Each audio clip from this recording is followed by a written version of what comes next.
पथ को पार करने में कितना लगता है, आसानी से पार हो जाता है। इसी प्रकार बड़े से बड़े संकट को भी वो आसानी से पार कर जाता है। इसलिए कह रहे हैं गोपद सिंधु और अनल शीतलाई। अनल मतलब होता है अग्नि। ये संस्कृत भाषा के अलम शब्द से आता है। अलम मतलब हो गया, पर्याप्त हो। और जो कभी अलम नहीं कहता है उसको अनल कहते हैं। जो कभी नहीं कहता है कि हो गया हो गया, अग्नि में जितना ही डालते जाओगे ना वो इतना इतना आता जाएगा, कभी बुझने वाली नहीं है। इसलिए जो अग्नि है वो क्या है, जो भक्त के लिए क्या हो जाता है, शीतल आगे, शीतल हो जाता है। आगे देखेंगे हनुमान जी जब जो है लंका में जलाने लगे तो उनके जो है सीता जी इधर प्रार्थना की, हनुमान जी को जो है जब आग लगाए वो कुछ तो नहीं जलाई पर उनको हवा, ठंडा हवा लग रही है हनुमान जी को। इसी प्रकार जब प्रहलाद को होलिका लेकर गोद में बैठी वो जला नहीं पाई, तो जो भगवान को हृदय में धारण किया है, अग्नि भी इसको नहीं जलाती है तो उसके लिए शीतल हो जाती है। तो गरुड़ जी कह रहे हैं, गरुड़ जी को कह रहे हैं काकभूषण जी अनल शीतलाई। हे गरुड़ जी सुमेरु रेणु सम। सुमेरु मतलब बड़ा पर्वत और रेणु मतलब है धूल। उसको समुद्र लांघना उसके लिए कैसा होता है, बस एक धूल को लांघना समझ जाता है। मूकं करोति वाचालं पंगुं लंघयते गिरिं यत्कृपातमहं वन्दे परमानन्दमाधवम्। ईश्वर की कृपा से हो रहा है। मूकं करोति वाचालं, जो कुछ बोल नहीं सकता है वो इतना बोलने लगता है उसको चुप कराना मुश्किल होता है। जब हमारे छोटे बच्चे, हमारे कॉलोनी के कितने सारे से बच्चे हुए थे वो बोलते ही नहीं थे।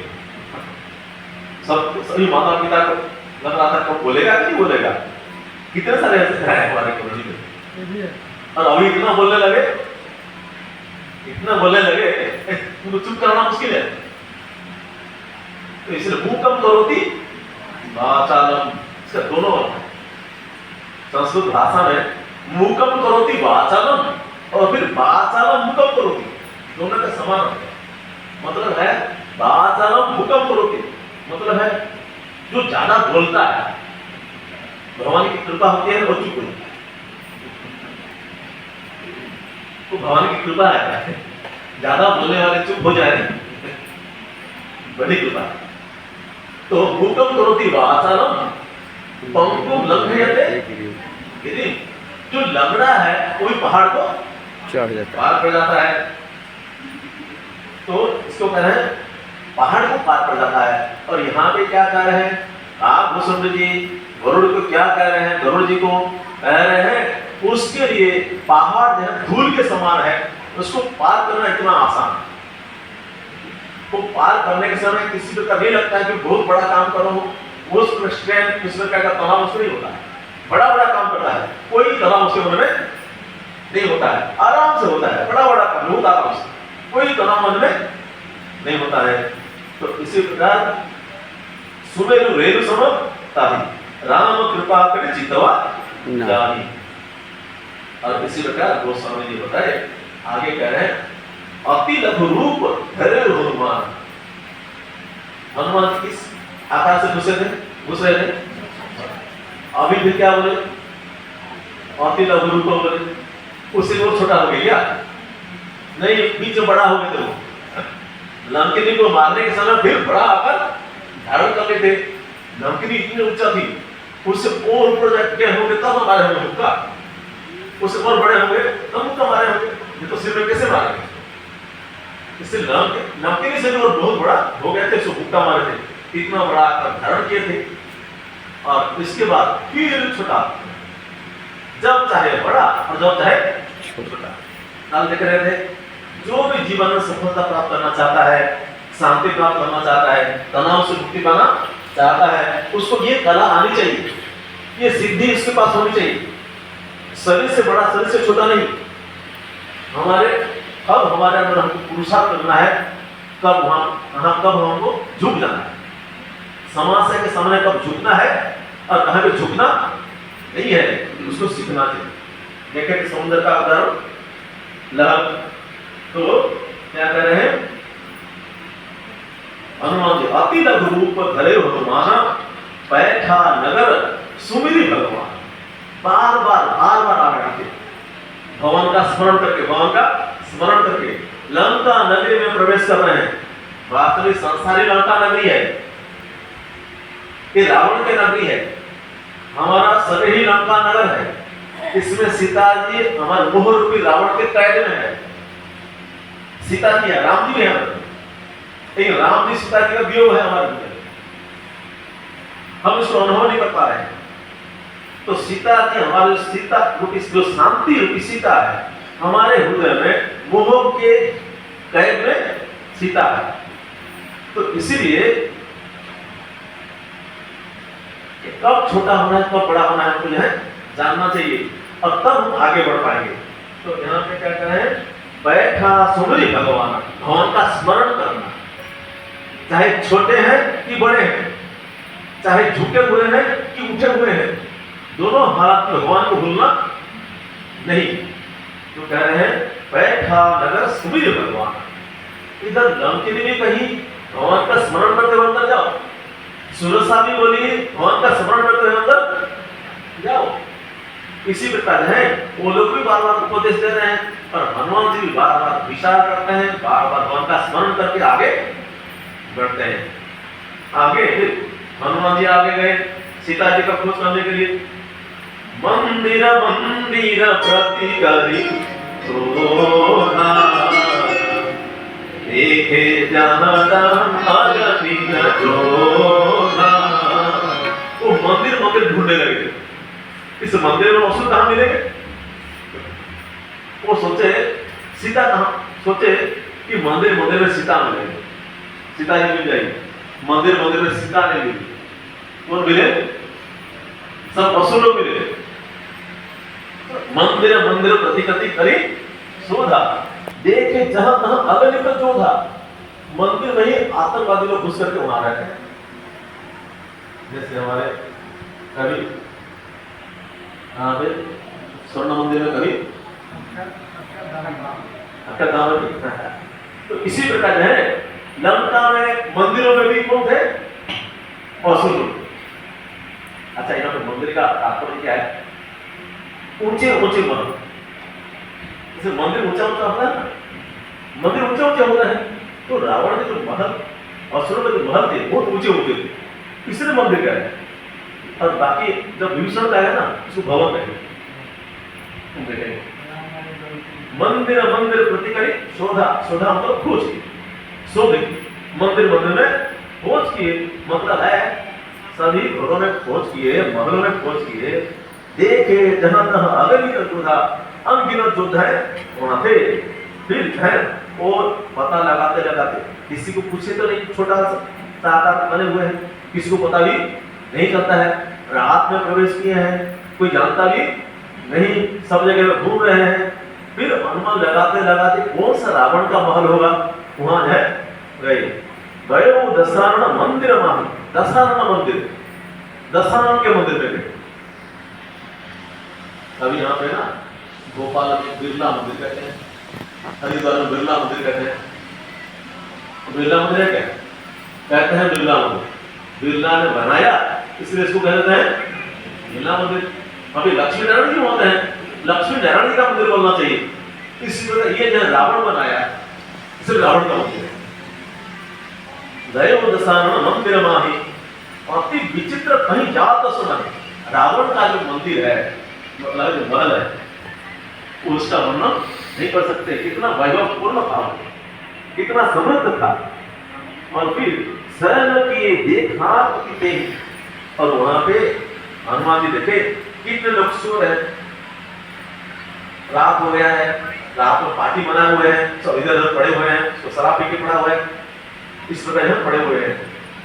और शरण की ये देखा कोई नहीं, मंदिर मोह न दिखी बह गई, किसी मंदिर में बहते ही नहीं मिली। बधे मतलब सीता जी कहीं भी नहीं मिली। भवन एक पुण्य दिख सुहावा, इसी प्रकार इस वाल्मीकि रामायण पूरा विस्तार से वर्णन है। कहां कहां कहां कहां जहां हनुमान जी जाते हैं, हर गली में, हर जगह, हर घर में जाते हैं, प्राय पूरा सब जगह चले जाते हैं। और ऐसे करते करते पूरा रात्रि के 3 पहर बीत गए, मतलब रात 3 बज गए। एक रात में 4 पहर हो गए, 12 घंटा मानिए, तो 12 घंटा से एक प्रहर का 3 घंटा हुआ, तो 3 प्रहर मतलब है 9 घंटा हो गए। शाम को 6 बजे से मानो 3 बजे तक, जो अंतिम 3 घंटा है इसको कहते हैं चौथा प्रहर, कहते हैं ब्रह्म मुहूर्त कहते हैं। तो इसी प्रकार ढूंढते ढूंढते और जो है नहीं मिली।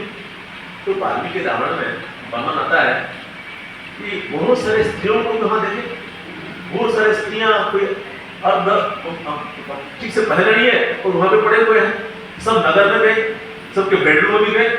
इसी प्रकार देखे, बाद में घूमते घूमते बाद में हनुमान जी को लगा अरे मैं गलत काम तो नहीं किया, ये सब चीज देखा, मैं ब्रह्मचारी हूं, सब चीज देखना नहीं चाहिए। उनके मन में इसी प्रकार विचार आया। तो फिर हनुमान जी विचार करने लगे, नहीं मेरा उद्देश्य उसको देखना नहीं था, मेरा उद्देश्य तो था सीता जी को खुश करना, मैं उनमें सीता जी को ढूंढ रहा था, इसलिए मैं गलत काम नहीं किया हूं। और साथ साथ मेरे मन में कोई विकार उत्पन्न नहीं हुआ, इसलिए इसमें कोई दोष नहीं है। तो ये भी समस्या जीवन में आती है, साधक के जीवन में, उसका भी समाधान विचार से होता है। हनुमान जी विचार किए, फिर उनके मन शांत हो गया, नहीं वास्तव में कोई गलत काम नहीं किया हूं, ये भी राम का काम है। और कहां ढूंढेंगे, किसी स्त्रियों में तो ढूंढेंगे, पुरुषों में तो ढूंढने तो नहीं मिलेगा सीता, किसी स्त्री को ढूंढेंगे, इसलिए वो समझिए इसमें कोई दोष नहीं है। और ऐसे जाए फिर सब मोहल्लों में छोड़ दिए, जैसे बड़े बड़े शहर में ना बड़े बड़े बिल्डिंग होते हैं, कुछ कॉलोनी होते हैं, तो बड़े बड़े बिल्डिंग होते हैं, ऑफिसर लोगों का, नेता लोगों का कॉलोनी होता है। भोपाल में ऐसे है, नेता लोगों का अलग कॉलोनी है और बड़े बड़े लोगों का कॉलोनी अलग है, और दूसरी कैटेगरी है, किस प्रकार का फ्लैट है, किस प्रकार का घर है, झुग्गी झुग्गी भी है। तो इसी प्रकार है हनुमान जी जाके फिर छोटे छोटे गांवों में गए।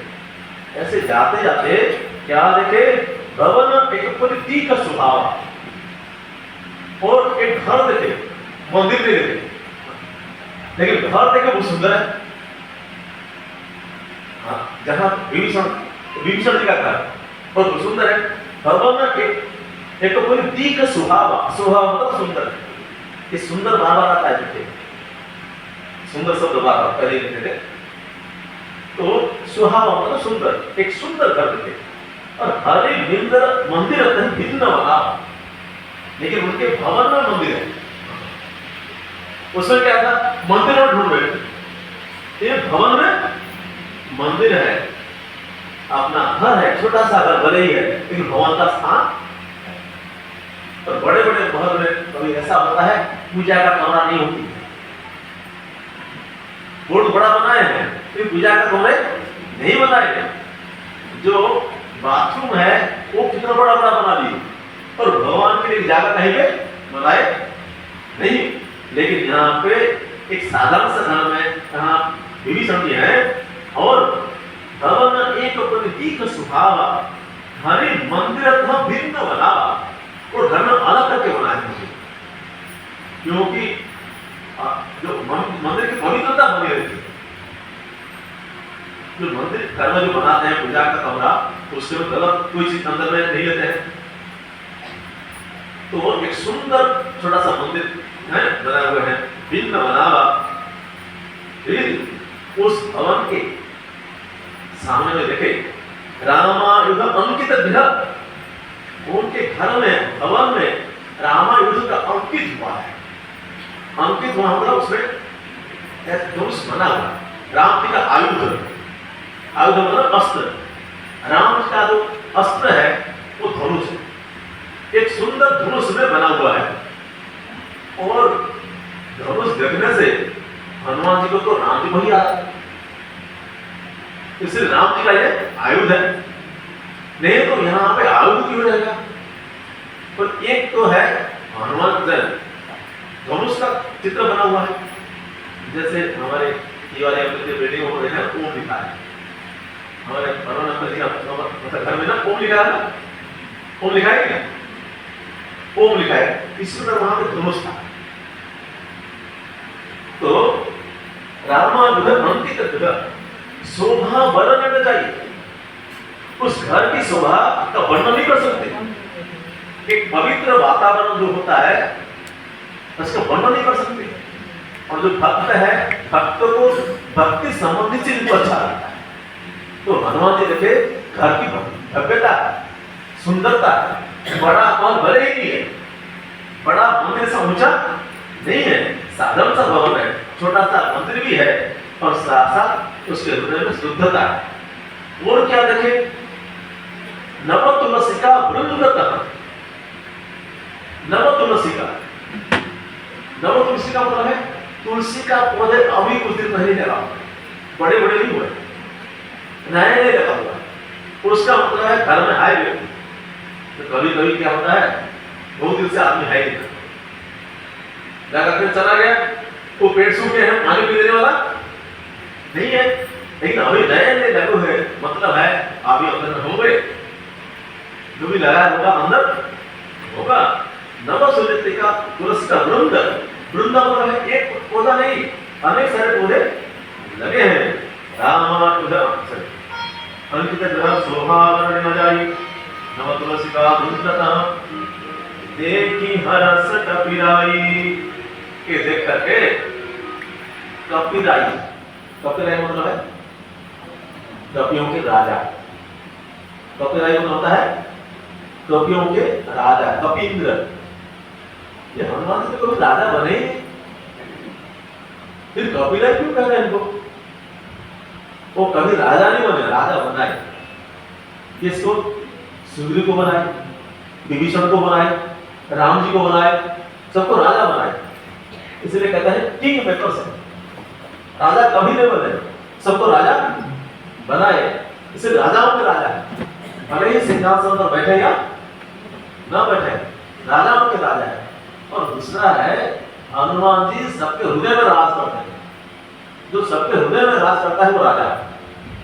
केवल अपने बल पर दम दे करके राजा नहीं, बल्कि इसके प्यार के कारण, इसके प्रेम के कारण, इनकी सेवा के कारण सबके हृदय पर राज करते हैं, वो जो है राजा है। सभी कपियों के, बंदरों के हृदय में राज करने वाले सुग्रीव को इतना नहीं मानते जितना हनुमान जी को बंदर सब मानते थे, हृदय से उनको प्यार करते थे। इसलिए अरसी कपिराई ये सब देख करके सुंदर भवन देखे, उसमें राम जी का धनुष अंकित हुआ है, नए नए तुलसी के पौधे लगे हुए हैं।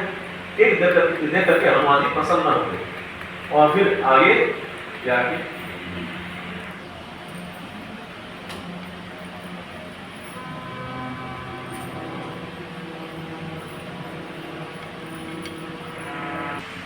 रात्रि में जो घूमते हैं, निकलते हैं, रात्रि में घूमते रहते हैं और दिन में सोते रहते हैं। देखो जो भी अच्छा, तो निशाचर, जो निशाचरों के नगर है, निशाचरों के नगर है, जहां पे निशाचर लोग रहते हैं, एक निशाचर नहीं, अनेक निशाचर निकट निवास, यहाँ कहां सज्जन नगर वासा, यहाँ पे सज्जन कहां से आ गए? कि तुलसी का पेड़ इतने लगे हुए हैं, राम जी का आयुध है, दिख रहा है, सुंदर भवन है, सुंदर परिवेश है, तो इसमें कोई लगता है कि कोई सज्जन नहीं रहता हुआ। इसलिए ये आश्चर्य की बात है, लंका नगरी में भी कोई सज्जन होता है? अगर जीवन में राम काम के लिए लगे हुए हैं, बाधाएं आती रहेगी, और यदि आप अमेरिका में पहुंच गए, पाकिस्तान में पहुंच गए, वहां पर भी खोजेंगे, वहां पर भी आपको सत्संग मिलेगा, वहां पे संत लोग मिलेंगे, यहाँ पे वहां भी अच्छी चीज आपको मिल जाएंगे। तो कह रहे हैं मन तर्क करे तो पिलारा, मनी मन हनुमान जी तर्क करने लगे, विचार करने लगे कैसे। और उसी समय में सुबह का समय ब्रह्म मुहूर्त है, अंदर से आवाज आई, भवन के अंदर से आवाज आई। ते ही समय विभीषण जागा। जिस समय में हनुमान जी वहां पहुंचे हैं और विचार कर रहे हैं, संयोग है, उसी समय में ही विभीषण अंदर में जागे। और जागे तो क्या है, राम राम कहीं सुमिरन कीन्हा, राम राम स्मरण कर रहे, हे राम हे राम हे राम। रात्रि काल में राम को स्मरण करते हुए सोए थे। जो रात्रि के समय में भगवान का नाम स्मरण करके सोता है, जगने के बाद उसका पहला स्मरण भगवान का है। इसलिए हमारा सोना और जागने में सुधार करें, बाकी सब सुधरेगा। सोने के पहले भगवान का स्मरण करके सोना है और जगने के बाद पहले भगवान का स्मरण करना है। ये भक्तों का लक्षण। तो हनुमान विभीषण जी के जगने के बाद ये संयोग है, हनुमान जी घूम घूम करके वहां पहुंचे हैं और उस समय सब देख रहे हैं, विचार कर रहे हैं। और विचार करने के समय में राम नाम सुने पड़ा। संयोग नहीं, विचार करने के समय में राम नाम सुने पड़ा, हे राम हे राम हे राम। जब घर के अंदर से आवाज आ रही है राम राम, तो हनुमान जी गदगद हो गए। ये लंका में भी राम राम, सब रावण का गुणगान करते हैं, हमें राम राम का उच्चारण हो रहा है। इसलिए राम राम तुम सुमिरन कीन्हा, हृदय हर्ष कभी सज्जन कीन्हा। हनुमान जी बस पक्का हो गए, यहाँ पे कोई सज्जन ही निवास करता है। तीन संकेत हो गए, रामानुज, फिर दूसरा तुलसी का वृंद, और तीसरा राम नाम। और भवन भव्य है, सुंदर है, कि रोजोगुण लक्षण से दिखता नहीं है। एक मंदिर भी वहां पे है। तो इसी प्रकार बाकी मंदिरों से मंदिर अलग है, बड़ा महल नहीं है, छोटा है, एक मंदिर सुंदर है। और फिर ये सब देख करके हनुमान जी सोचे, यदि तुम्हें वास्तव में यहाँ पे कोई सज्जन ही रहता है, हृदय रसी अंदर में प्रसिद्ध हो गए और पहचान लिए कोई संत ही निवास यहाँ पे करता है। यही संत हठी खड़े हूं पहचान। हनुमान जी सोचे ये सज्जन है और सज्जन के साथ हठपूर्वक जाकर मिलना चाहिए। बुलाने से नहीं बुलाता है, तब उनके पास में जाना चाहिए। जो सज्जन होता है उनके साथ रहना चाहिए। दुर्जन के साथ रहेंगे तो दुर्जन होंगे, और सज्जन के साथ रहेंगे तो सज्जन होंगे। इसलिए कोई सज्जन ही यहाँ पे विद्यमान है। और यही समय हठी करो कहीं जाना, मैं हठ पूर्वक इसके साथ में परिचय करूंगा। वो कौन है जानूंगा, मैं अपना परिचय भी जरूर पड़ेगा तो दूंगा। इसलिए उनके साथ मुझे मित्रता करनी है। भक्त का साथ मित्रता करनी चाहिए। जो खैनी खाने वाले होता है, तो खैनी खाते हैं, इसका आदत है। ट्रेन में जाने के समय में उनके पास खैनी नहीं है, वो क्या करता है, चरम देखता है और ढूंढ के निकाल लेगा, और ढूंढ करके निकाल लेगा खैनी खाने वाला। और कोई मिल गया तो खुश। तो दोनों में इतना जल्दी मित्रता हो जाती है, देर नहीं लगता। ये तुरंत अपना मित्र चुन लेता है। शराबी को ढूंढ लेता है, खैनी खाने वाले को ढूंढ लेते हैं। चाहे किसी भी नए नगर में जाए, जहां पे कोई खाते नहीं होंगे, वहां पे ढूंढ ले और कुछ अनुमान भी लगा देते हैं। तो वो जो है और मिल गया तो कुछ नहीं। अगर कोई खा रहा है और दूसरा के पास में खाने वाला, तो बिना संकोच के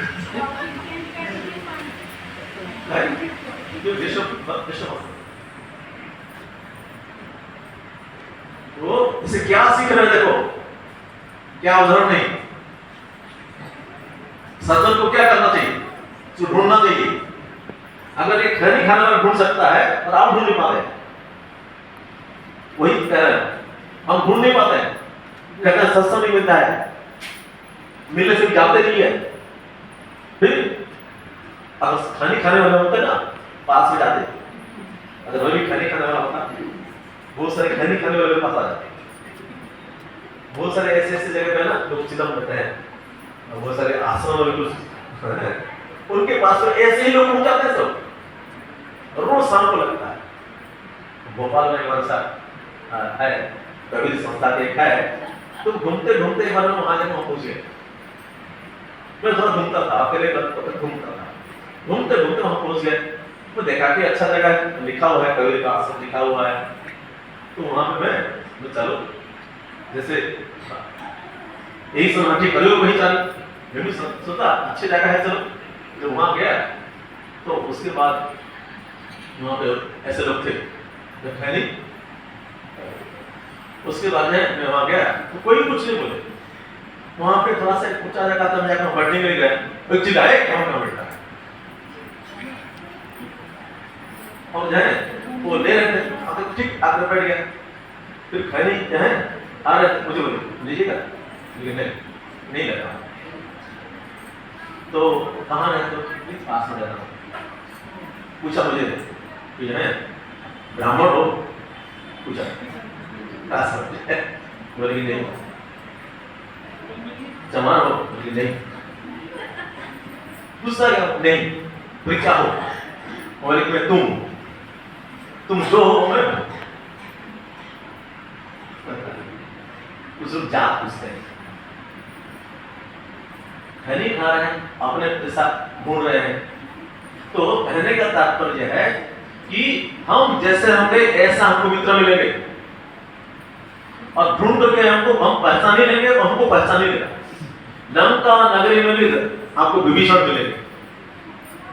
नहीं हमारे जगत में तो कोई ऐसा होता नहीं, हमारे हम जाते नए नए गए कोई नहीं मिलता है, लेकिन ढूंढ करके निकाल लेते हैं जो लोग सत्संगी लोग होते हैं, वहां पहुंच जाते हैं। तो क्या कह रहे हैं, साधु यही सन्नाटी करो पहचानी, साधु के होई न कार जहानी। कोई साधु के पास जाते हैं, अगर सच्चा साधु है किसी से किसी प्रकार का हानि नहीं होती है, बल्कि लाभ ही लाभ होता है। एक खिले हुए सुगंधित फूल के पास जाते हैं तो क्या मिलेगा, सुगंध मिलेगा नहीं मिलेगा। और मछली बाजार में जाएंगे तो दम मिलेगा नहीं। जो मछली खाता है हमको अच्छा लगता है, वहां पे कैसे प्रवेश करते हैं पता नहीं, फिर उस मुर्दे को कैसे रखकर घर में पकाते हैं पता नहीं। तो यही सन्नाटी करो पहचानी, साधु के होई न कारज हानि। अगर मैं हट पूर्वक से मिलूंगा भी, मेरा कुछ हानि होने वाला नहीं है। ये लंका नगरी में जो जासूसी करके सीता जी को खुश करने के लिए आया है, उसका भी काम बिगड़ेगा नहीं, तो विश्वास हो गया। उसके बाद हनुमान जी क्या है, छोटा सा रूप धारण किए हुए थे, अभी फिर अपने नॉर्मल रूप में आ गए और ब्राह्मण रूप धारण कर। जब कुछ करना होता है ना, कि ब्राह्मण रूप लोग जल्दी रहते हैं। रावण भी ब्राह्मण को ले लिया, हनुमान जी राम जी को मिले तभी ब्राह्मण रूप लिए थे, और यहाँ पे विभीषण जी को मिलना है वो भी ब्राह्मण रूप ले लिए, क्योंकि जल्दी विश्वास हो जाता है। जब भरत जी को मिलने गए थे, राम जी लौट रहे थे, तब भी हनुमान जी ब्राह्मण रूप लेकर के गए थे। तो यहाँ पे विप्र रूप धरी वचन सुनाए, ब्राह्मण का रूप धारण करके उनके घर के सामने में आवाज होने लगे। अंदर से आवाज आया राम राम, तो इधर से हनुमान जी कह रहे राम राम, तो बोलता है राम राम, हम कहते नहीं राम राम। तो अंदर से सुबह सुबह विभीषण जी जग रहे हैं और राम राम कह रहे हैं सोते सोते। उस समय में बाहर से आवाज आ रहा है राम राम, लंका नगरी में राम राम। विभीषण भी आश्चर्य में पड़ गए कि कभी वहां पे राम नाम बोलने वाला कोई है नहीं, मेरे अलावा और कोई नहीं है। तो हनुमान जी सॉरी विभीषण जी आश्चर्य हो गए।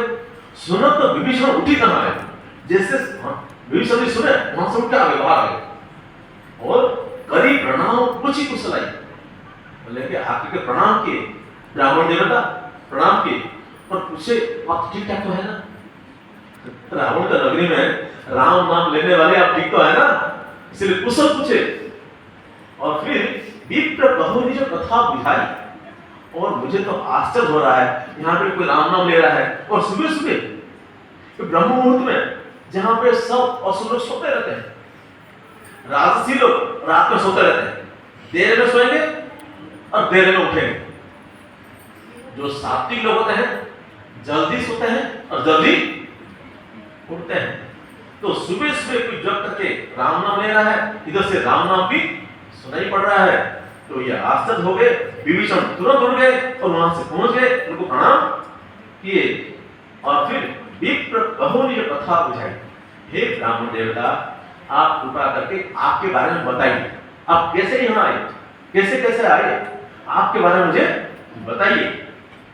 तो फिर कि तुम हरिदास नाम हो कोई, क्या आप कोई भगवान का दास है, कोई भक्त है आप? मोरे हृदय प्रीति अति हुई, आपको देख करके, आपके वाणी को सुन करके, राम नाम आपके मुख से सुन करके मेरा हृदय गदगद हो रहा है। जरूर आपके भगवान का भक्त होंगे। कि तुम राम दिन अनुरागी, या फिर मैं जिसका राम में दिन रात लेता रहता हूं, उस राम जी तो आप स्वयं नहीं है। स्वयं राम जी तो मेरे दरवाजे पे नहीं आ गए। आप किसी भक्त तो नहीं है, आप कोई सीधे राम जी तो नहीं है जो भक्त के अनुरागी है, आप तो नहीं है। आयसु मुहि करनो बड़भागी, मुझे बड़भागी बनाने के लिए तो नहीं आए। क्या मेरा भाग्य खुल गया? आपका दर्शन करके मेरा भाग्य खुल गया। तब हनुमंत कही सब। उसके बाद हनुमान जी सुने, और हनुमान जी तो जानते थे इससे मेरा कोई काम बिगड़ने वाला नहीं है, इसलिए सब बता दिया। क्यों आए हैं, कैसे आए हैं। अन्य असुर को देखते तो नहीं बताते, लेकिन विभीषण को देख करके पहचान लिए कि सज्जन है, इसी से काम मिलेगा नहीं, इसीलिए सब बता दिए। तब हनुमंत कही सब राम कथा निजना, राम कथा कहे।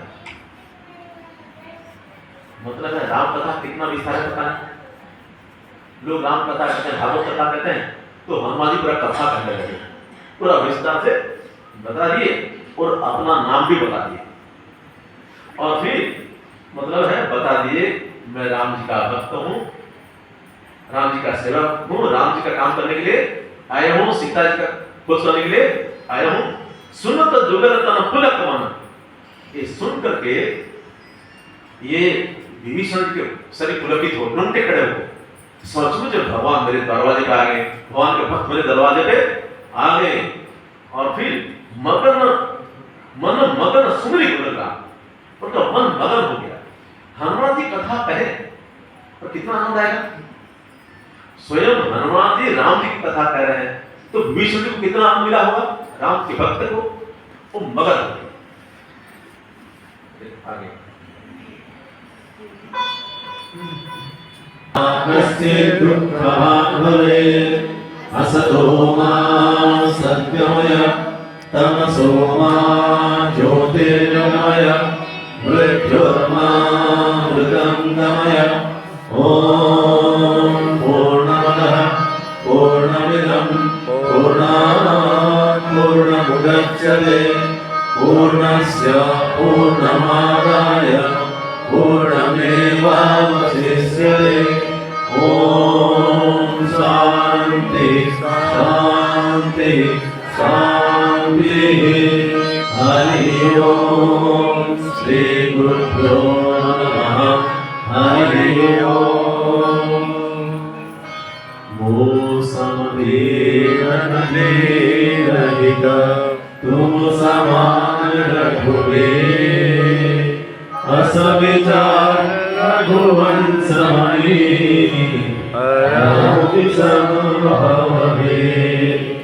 एक घड़ी आधी हरि आधी में बुढ़िया, तुलसी संगत साधुकी हरे को दिया।